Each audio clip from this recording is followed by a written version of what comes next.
Bapak Ibu teman-teman, kita ketemu lagi di Renungan Sebutir Debu. Pada kali ini saya ingin mengajak Bapak Ibu dan teman-teman sekalian, kita merenungkan dari kitab Daniel pasal 2 ayat 31 sampai 35. Ya. Itu menceritakan tentang mimpi Raja Nebukadnezar yang diterjemahkan oleh Daniel.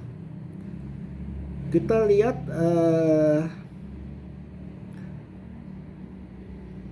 patung Nebukadnezar yang dalam mimpi adalah seperti ini. Ya, seperti ini. Kalau dilengkapin, dikecilin seperti ini. Ya. Nah, ini adalah nubuatan mengenai pembagian zaman, ya, di dunia ini. Jadi, Bapak Ibu, dalam zaman itu dibagi-bagi. Zaman keemasan, yaitu waktu dipimpin oleh Raja Nebukadnezar, ya. Dan seterusnya sampai zaman sekarang. Zaman sekarang itu adanya di mana? Ya.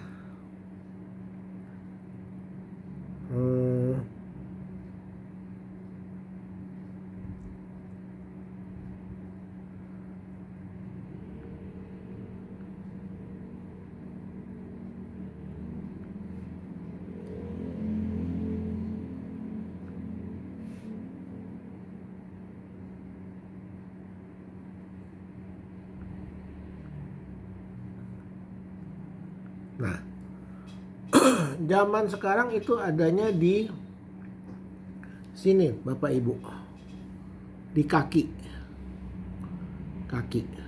ya, adanya di kaki dari patung ini.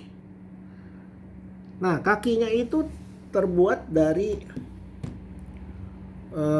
tanah dan dari besi. Ini melambangkan negara-negara di Eropa. Itu ada yang negaranya kuat, ada yang negaranya lemah. Ya. Kita lihat dari keadaan sekarang, waktu diancam sama Rusia, itu ada negara Eropa yang berani, ada yang melemah, ada yang takut. Ya. Nah, itu keadaannya di zaman sekarang. Sudah sampai ke kaki. Kakinya itu katanya menurut Alkitab, Daniel 2 ayat 34 saya bacakan, ya. Daniel 2 ayat 34 saya bacakan. Sementara tuanku melihatnya terungkit lepas sebuah batu tanpa perbuatan manusia, lalu menimpa patung itu, tepatnya pada kakinya yang dari besi dan tanah liat itu, sehingga remuk. Ayat 35, maka dengan sekaligus diremukkannya lah juga besi, tanah liat, tembaga, perak, dan emas itu.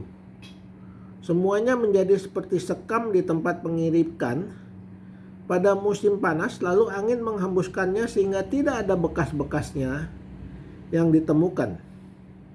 Tetapi batu yang menimpa patung itu menjadi gunung besar yang memenuhi seluruh bumi. Ya.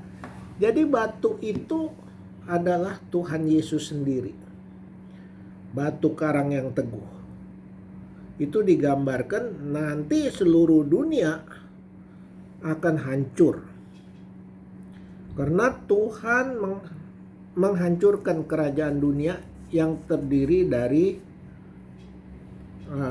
tanah dan besi. Ya, Bapak Ibu. Jadi kita lihat di sini, tadinya zaman keemasan ada di kepala, terus dadanya dari tembaga, pinggangnya, kakinya dari besi, lantas dari besi terus ke telapak kaki yang dari tanah campur besi.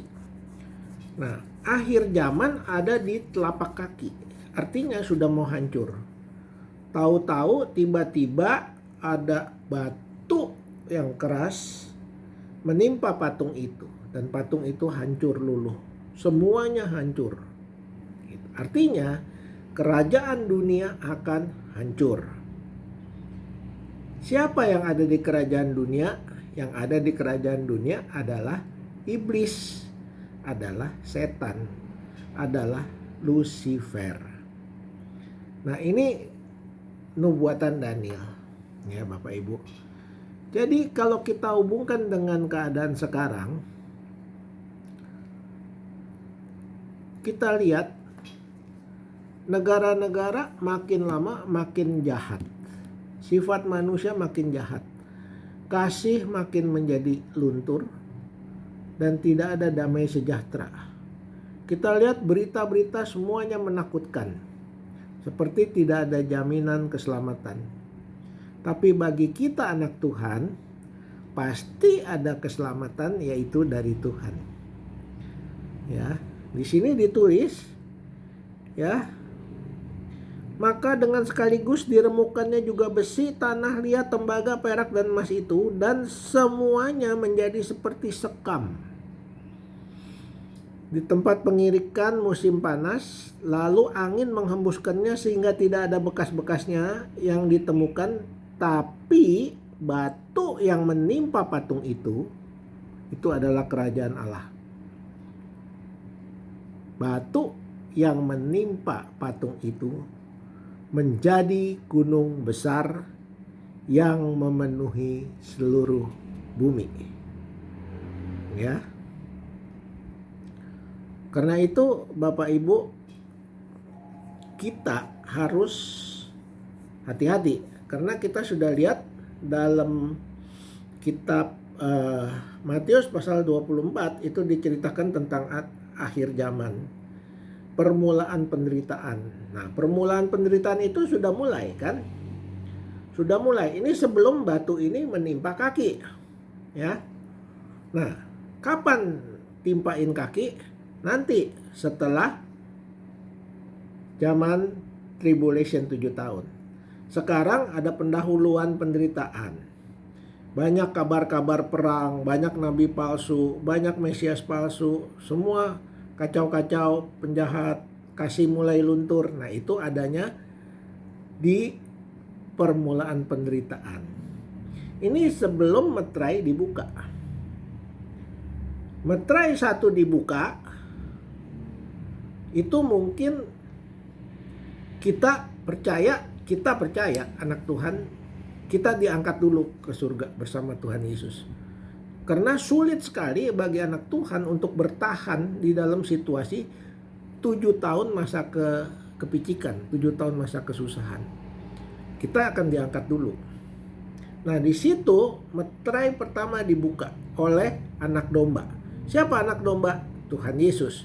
Tuhan Yesus buka meterai pertama, maka keluarlah kuda putih dan penunggangnya pakai jubah putih dan pakai mahkota membawa panah. Nah, siapa jubah putih dan penunggang kuda putih ini? Itu Lucifer, iblis. Kenapa dilambangkan dia pakai baju putih, kuda putih? Supaya kelihatannya seolah-olah suci. Seolah-olah ya, baik. Kenapa dibilang baik? Dia akan menolong dunia. Jadi waktu situasi kesusahan, waktu ada peperangan, ekonomi dunia hancur. Dunia juga hancur, moral juga hancur, gereja juga agama hancur. Currency keuangan hancur. Keluarlah penunggang kuda putih, dia membereskan menjadi satu dunia. Nggak ada yang boleh rusakin dunia lagi. Harus bersatu. Ya, lantas dia persatukan uang, pakai cryptocurrency atau namanya Bitcoin atau e-money atau apalah itu. Ya. Lantas dia bilang tidak boleh lagi ada beda-beda agama. Agama harus satu supaya kita tidak perang, kita tidak berantem. Kita perlu agama, tapi agamanya harus satu. Siapa yang disembah di agama yang satu itu adalah Tuhan yang pakai jubah putih dan mahkota putih yang naik kuda putih. Siapa itu? Antikris. Saya sebut lagi, Antikris atau Lucifer atau setan. Nah Bapak Ibu, kalau ini sudah terjadi, baru masuk ke meterai kedua, ketiga, keempat, kelima, keenam. Di meterai keenam hancur dunia. Gunung-gunung runtuh, tembok runtuh, gempa bumi di mana-mana, dan disebut langit pun kisut, menyusut. Begitu mengerikannya Bapak Ibu. Ya, jadi karena itu Bapak Ibu, mendingan kita masuk ke zaman itu, baru terima Tuhan, baru bertobat, atau sekarang kita bertobat dulu supaya kita nggak masuk ke zaman itu, kita diangkat dulu ke surga dalam keadaan hidup. Tubuh rohani, tubuh kita akan dirubah jadi tubuh rohani. Nah, yang mana yang kita pilih? Oke, Bapak Ibu, pikirkan itu. Kalau kita masih ragu, kita masih merasa berdosa, minta ampun sama Tuhan, pasti Tuhan ampunin. Karena Tuhan adalah Tuhan yang Maha Pengasih. Ini masih zaman anugerah, masih mending, masih bisa ada kesempatan. Karena itu pergunakan kesempatan untuk bertobat, untuk berubah dari akal, dari perilaku yang jahat menjadi yang baik, dari yang berdosa menjadi yang tidak berdosa, ya, dari yang kotor menjadi kudus. Terima kasih untuk mendengar ini. Jangan lupa klik subscribe, share kemana-mana, supaya makin banyak orang dengar, makin banyak yang bertobat, makin banyak yang diselamatkan. Sampai ketemu di episode berikutnya.